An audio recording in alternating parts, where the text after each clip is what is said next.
1심 재판부가 윤석열 전 대통령에게 징역 5년을 선고했습니다. 누구보다 헌법을 수호해야 할 대통령이 그 권력을 독단적으로 남용해 비난받아 마땅하다고 했습니다. 죄질이 매우 나쁘다. 훼손된 법치주의를 바로 세우기 위해 엄중한 처벌이 불가피하다고 밝혔습니다. 첫 소식 김혜리 기자입니다. 오늘 오후 1시 58분 중앙지법 형사 35부 재판부가 법정으로 들어섭니다. 이제 서울중앙지방법원 2025 고합 1010호 사건의 선고 공판을 진행하겠습니다. 지난해 7월 특검이 기소한 체포방해 사건에 대해 6개월을 넘기지 않은 오늘 결론을 내리기 위해서입니다. 재판부는 체포영장 집행을 저지한 혐의와 군 사령관들 비화폰 기록을 삭제한 혐의를 모두 유죄로 인정했습니다.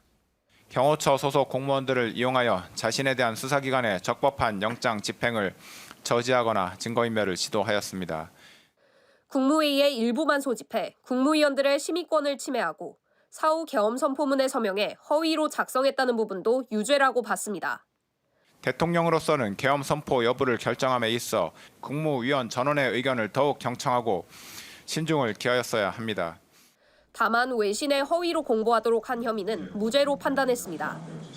재판부는 이어 윤 전 대통령의 죄질이 매우 좋지 않다고 강도 높게 비판했습니다. 피고인은 대통령으로서 누구보다 헌법을 수호하고 법질서를 준수할 의무가 있는데도 도리어 헌법과 관련 법령에서 대통령의 독단과 권력의 남용을 방지하기 위하여 규정한 절차적 요건을 경시하는 태도를 보였으므로 이는 비난받아 마땅합니다.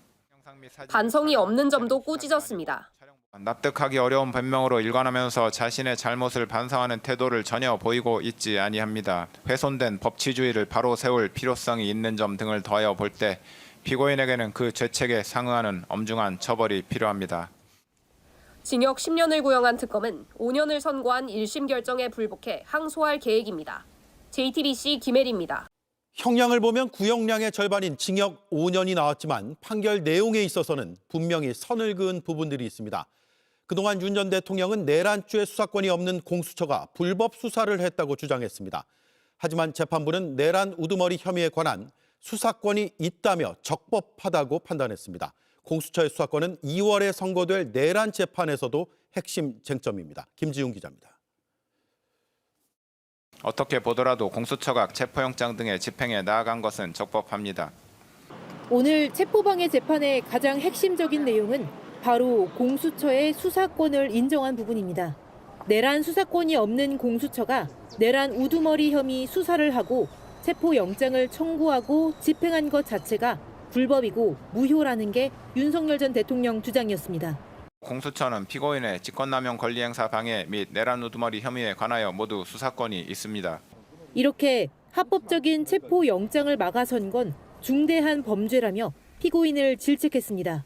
대통령으로서 가지는 막강한 영향력을 남용하여 경호처 소속 공무원들로 하여금 적법한 영장 집행을 저지하게 하였는데 이는 일신의 안위와 사적인 이익을 위하여 대한민국에 충성하는 경호처 소속 공무원들을 사실상 사병화한 것입니다. 경호처와 공모한 피고인이 어떻게 불법적 위력을 사용했는지도 구체적으로 적시했습니다. 차벽과 윤형 철조망을 설치하고 인간 스크럼 짜기 훈련을 수차례 실시하였고 경호처 대테러부 소속 직원들에게 총기를 휴대하고 위력 순찰을 실시하도록 하였습니다. 지난해 1월 경호처는 소총을 들고 순찰하는 모습을 보였고 면도날 같은 철조망을 쳤습니다. 그 성벽 뒤에서 윤 전 대통령은 전체를 지휘하듯 자신의 모습을 노출하기도 했습니다. 사흘 전 내란 재판에서 사형 구형을 받은 윤 전 대통령은 공수처 수사의 위법성을 계속 강조했습니다. 얼토당토하는 수사를 하고 수천 명의 경찰을 동원해서 대통령을 체포하겠다고.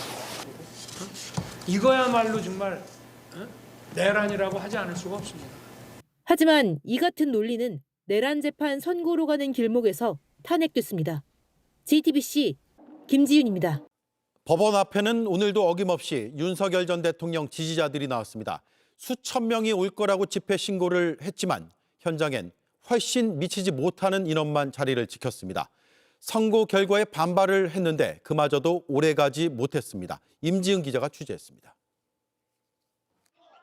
법원 앞은 이른 시간부터 윤석열 전 대통령의 지지자들로 소란스러웠습니다. 태극기와 손팻말을 들고 윤 전 대통령의 무죄를 주장했습니다.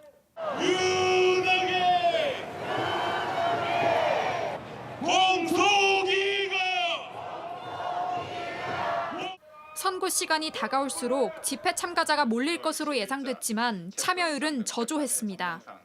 윤 전 대통령 지지단체들은 당초 집회 인원으로 4,000명을 신고했지만 실제 모인 사람은 신고 인원을 크게 밑돌았습니다.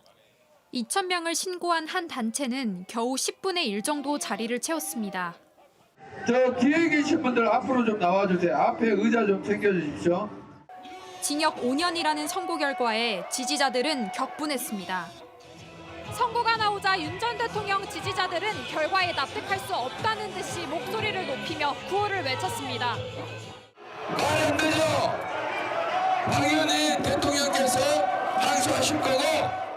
하지만 이런 반발은 오래가지 않았습니다. 지지자들은 하나둘 떠났고 집회는 급히 마무리됐습니다. 지난 9일 윤 전 대통령의 내란 우두머리 혐의 1심 결심 공판 때도 집회 인원으로 2,000명을 신고했지만 현장에는 수십 명만 모였습니다. 윤 전 대통령에게 향하던 지지 세력의 결집력이 사실상 와해되고 있다는 분석이 나옵니다. JTBC 임지은입니다. 오늘 새벽 서울 강남의 마지막 판자촌인 구룡마을에서 큰 불이 났습니다. 판자와 비닐로 만들어 불에 잘 타는 판잣집이 서로 붙어 있어서 불이 빠르게 번졌습니다. 180여 명이 집을 잃었습니다. 김영민 기자가 취재했습니다. 시뻘건 불길이 치솟고 검은 연기가 뿜어져 나옵니다. 소방대원들이 연신 물을 뿌려보지만 불길은 좀처럼 잡히지 않습니다. 서울 강남구 개포동 구룡마을에서 불이 난 건 오늘 새벽 5시쯤입니다. 마을 사지구의 한 빈집에서 시작된 불은 강한 바람을 타고 육지구까지 빠르게 번져 나갔습니다. 판자와 비닐, 합판 등 불에 잘 타는 자재로 지어진 집들이 다닥다닥 붙어 있어 불길은 순식간에 마을 전체로 확산했습니다. 자고서 나가서 밥 먹고 이상하게 이런 게 많이 나와 그래서 야 여기가 이렇게 나요. 와보니까 동네가 다 이러네. 소방당국은 불길이 인근 야산과 마을로 번질 수 있다고 보고 오전 한때 대응 2단계를 발령했습니다. 인력 300여 명과 장비 100여 대를 투입했지만 좁은 골목과 복잡한 내부 구조 때문에 진화 작업에 어려움을 겪었습니다. 안개와 미세먼지까지 겹치면서 소방 헬기는 오후가 돼서야 투입될 수 있었습니다. 검은 연기가 강한 바람을 타고 널리 확산되면서 한때 양재대로 등 주변 도로가 통제되기도 했습니다. 연기가 너무 심하니까 모든 것도 할 수가 없잖아요. 아무것도 시킬 수 없어요. 끝나고 빛에 많이 날려왔죠.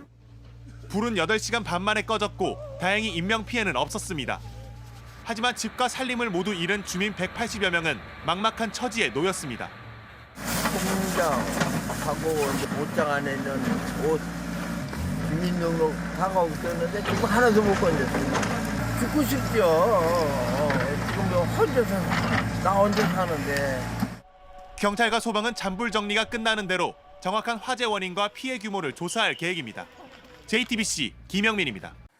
코스피가 사상 처음으로 4,800선을 넘어서며 코스피 5천 시대를 눈앞에 뒀습니다. 반도체주 강세 속에 삼성전자도 15만 원 턱밑까지 바짝 다가섰습니다. 전다빈 기자가 보도합니다. 오늘 코스피는 개장 직후부터 0.48% 넘게 상승하며 단숨에 4,800선을 돌파했습니다. 올 들어 계속 고공행진하더니 오늘도 전장보다 0.9% 오른 4,840.74로 거래를 마친 겁니다. 꿈의 지수라 불리는 5,000피까지 200포인트도 남지 않았습니다. 오늘도 대형 반도체주가 상승을 이끌었습니다. 삼성전자는 3% 넘게 오르며 15만 전자를 눈앞에 SK하이닉스는 75만 원을 넘겼습니다. 최근에 주가 상승이 좀 부담스럽지만 가치 측면에서는 여전히 매력적인 반도체가 부족하다 보니까 가수요까지 가세했기 때문에 반도체발 코스피 랠리는 방산, 조선주 등으로도 번지고 있는 추세입니다. 11거래일 연속 상승한 코스피는 새해 들어 주요국 증시 가운데 가장 높은 상승률을 기록 중입니다. 코스피 시가총액도 사상 처음으로 4천조 원을 넘어섰습니다. 대부분의 증시 전문가들은 1분기 안에 5,000피 달성이 가능할 것으로 내다보고 있습니다. 1월 말 2월 초 정도는 5,000피 포인트 달성도 가능하지 않을까. 상반기 중에 주가 상승 흐름 자체는 좀 이어질 공산이 상당히 좀 높지 않을까. 하지만 최근 외국인이 일부 대형주를 중심으로 차익 실현에 나선 점과 약세를 보이는 원화 가치의 향방이 향후 증시의 주요 변수로 작용할 전망입니다. JTBC 전다빈입니다. JTBC 뉴스를 시청해 주셔서 고맙습니다. 저희는 저녁 6시 30분 뉴스룸에서 뵙겠습니다.